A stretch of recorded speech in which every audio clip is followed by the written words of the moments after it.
तो good evening मेरे प्यारे बच्चों। पुनः मैं महेश सर पार्ट क्लास 10 और पार्ट 10 फिजिक्स चैप्टर है ये। और इसके पहले मैंने पढ़ाया है आपको प्रतिबिंब का बनना कहाँ पर। अब इसमें और भी आप देखिए अवतल दर्पण है। हाँ, अवतल दर्पण में प्रतिबिंब कहीं भी हो, कैसे भी हो, आपको समझ लेना होगा कि कैसा और कहाँ प्रतिबिंब है। हाँ, यहाँ पर आप देख लीजिए, ये आपका है अवतल दर्पण, ये आपका अवतल दर्पण है, ये आपका P है, यहाँ पर C है और ठीक बीचों बीच में F होता है। अब आप वस्तु को C पर रखिए, यानी वक्रता केंद्र पर रखिए, तो प्रतिबिंब कहाँ बनेगा, बहुत परीक्षा में आता है। यहाँ पर आप देख लीजिए, अब ये किरण आपतित किरण है, ये आपका वस्तु है A और B, A और B वस्तु है। अब परावर्तन के बाद किरणें F होकर के गुजरती है और एक C होकर के गुजरती है, तो यहाँ पर ये प्रतिबिंब बन गया। तो जब वस्तु C पर होता है, जब वस्तु C पर होता है तो प्रतिबिंब वास्तविक तथा वह C पर अर्थात वक्रता केंद्र पर बनता है। और प्रतिबिंब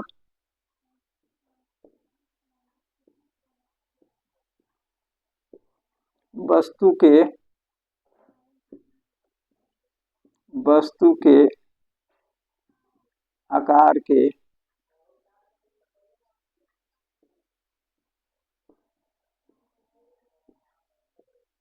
बराबर होता है। इस तरह से आप और भी बनाइएगा। हाँ, इससे भी आप स्क्रीनशॉट ले लीजिए, समझते चलिए। कहीं भी वस्तु आप रखिए, बस परावर्तन के बाद एक किरण F होकर के और एक C से किरण लेते हैं। हाँ, ये परावर्तन हो गया, ये यहाँ पर ये वस्तु, ये आपका I हो गया, ये आपका I यानी B डैश और A डैश प्रतिबिंब हो गया। इस प्रकार यह वस्तु के लगभग बराबर है, इसलिए हाँ, और प्रतिबिंब कहाँ बनता है तो C पर बनता है। आप इसे स्क्रीनशॉट लीजिए। फिर मैं एक प्रतिबिंब जो है काल्पनिक प्रतिबिंब भी इसमें बनता है, इसको कैसे बनता है ये आपको समझाते हैं।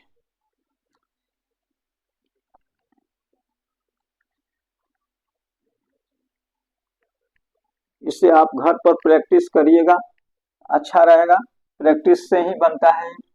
यहाँ पर ये ले लीजिए, ये आपका है अवतल दर्पण,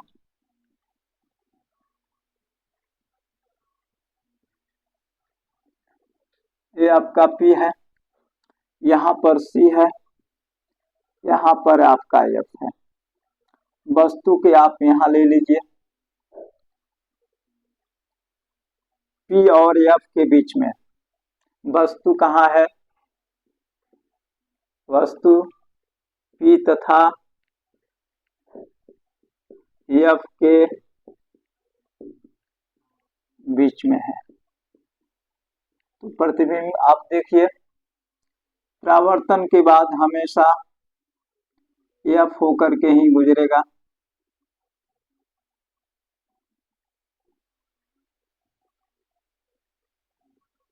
और एक आपका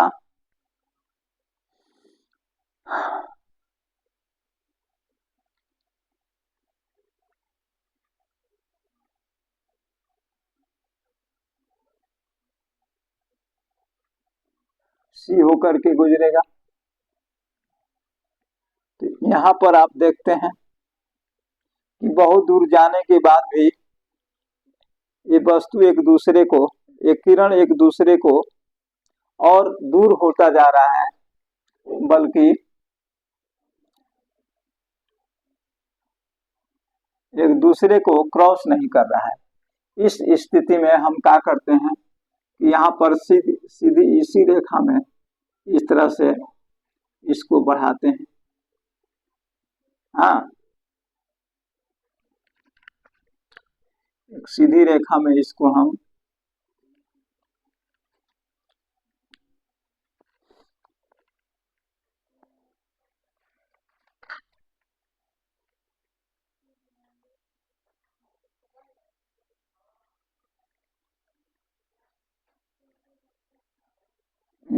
यहाँ पर थोड़ा सा डिस्टर्ब हुआ है। हाँ, अपवर्तन के बाद, परावर्तन के बाद ये इस तरह से होकर के जाएगा। हाँ, और इस तरह से अब यहाँ एक किरण है और इसको भी इस तरह से बढ़ाएं। देखते हैं कि ये यहाँ पर कटा हुआ है, तो यहाँ काल्पनिक प्रतिबिंब हुआ। ये आपका वस्तु हो गया ए बी और ए डैश और बी डैश।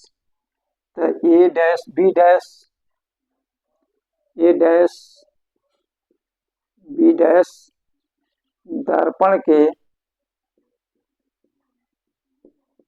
पीछे बना है, पीछे बना है, इसलिए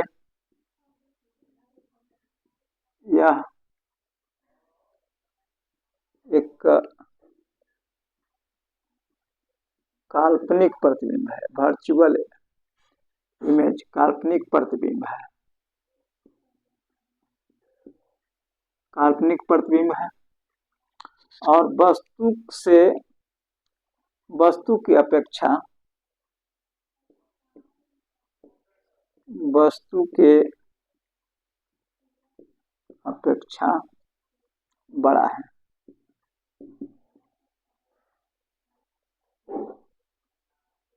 बड़ा है, इसे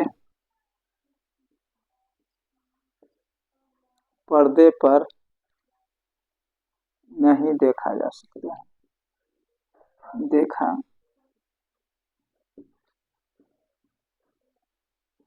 जा सकता है। इस तरह मेरे प्यारे बच्चों, ये आपका काल्पनिक प्रतिबिंब भी अवतल दर्पण में बनता है। और इस तरह से आप एक दो बार तीन बार वीडियो को रुक रुक करके आप पढ़िएगा, समझिएगा, तो आपको जरूर समझ में आएगा, हमको विश्वास है। ये लेंदी नहीं है, बिल्कुल हल्का है, लेकिन हाथ हल्का कर करके आपको रेखा को खींचना है, जरूर आपको समझ में आएगा। स्केल से जल्दी मत बनाने का सोचिएगा, जैसे जैसे आप हाथ से ही प्रैक्टिस करिएगा तो समझ में आएगा, स्केल के द्वारा नहीं।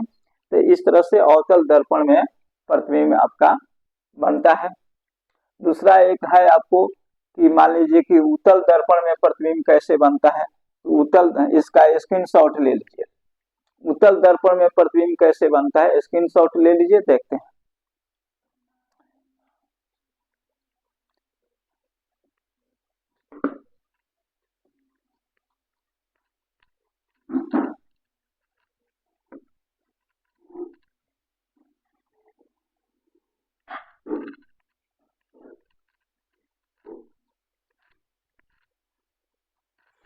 ये आपका उत्तल दर्पण है।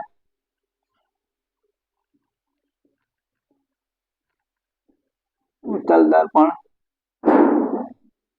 Convex lens, convex mirror, convex mirror है।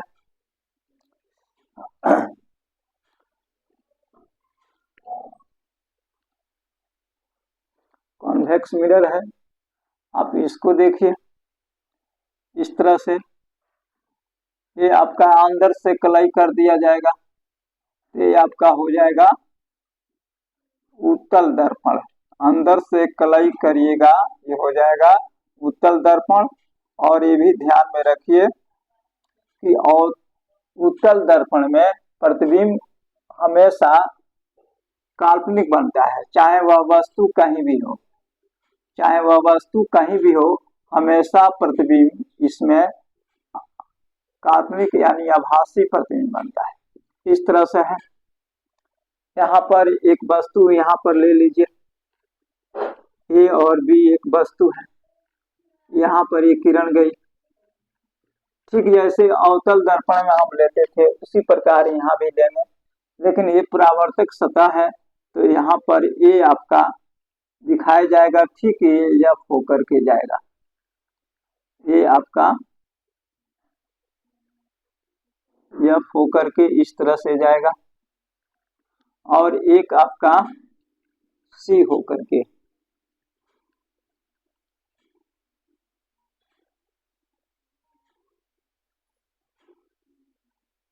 ये आपका सी होकर के गया। यहाँ पर दोनों किरणें एक दूसरे को क्रॉस कर रही है, ये आपका ए और ये आपका बी। तो अवतल दर्पण में और उत्तल दर्पण में ये अंतर है कि उत्तल दर्पण में हमेशा उत्तल दर्पण में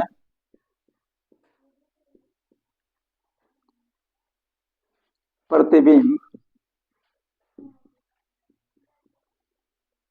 हमेशा काल्पनिक बनता है, काल्पनिक बनता है, चाहे वस्तु कहीं भी हो। हाँ, तो यहाँ पर देखिए, यह ए डैश बी डैश, ए डैश बी डैश एक काल्पनिक प्रतिबिंब है।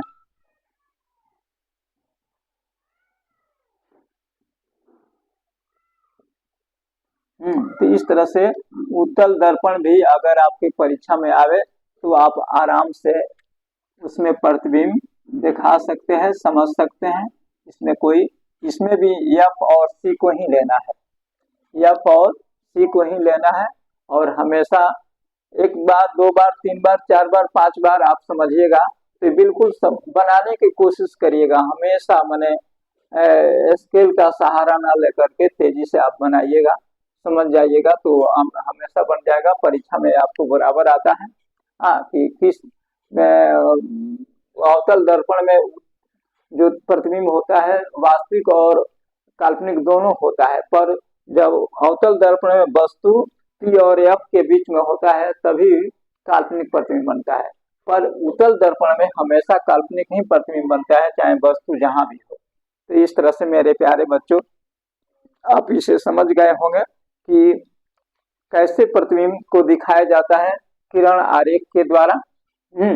आप इसे स्क्रीनशॉट ले लीजिए, वीडियो को रुक रुक करके एक दो बार समझिएगा, देखिएगा, और मैं यही इसको समाप्त करता हूं। हमें विश्वास है कि आप समझ गए होंगे और समझेंगे भी, और आगे बढ़ेंगे, पढ़ेंगे भी। और इस चैनल पर आप यदि पहले बार आए हैं तो निश्चित रूप से यदि आपको समझ में आता है इसे जरूर आप सब्सक्राइब करिए, भूलिए नहीं। और क्योंकि आप सब्सक्राइब करिएगा, लाइक करिएगा तो मेरा जो भी नोटिफिकेशन जाएगा सबसे पहले आप तक पहुंचेगा और आप इससे लाभान्वित होंगे। मैं भी इससे लाभान्वित होऊंगा, खुश होऊंगा कि मेरे प्यारे बच्चे जो हैं हमें लाइक कर रहे हैं।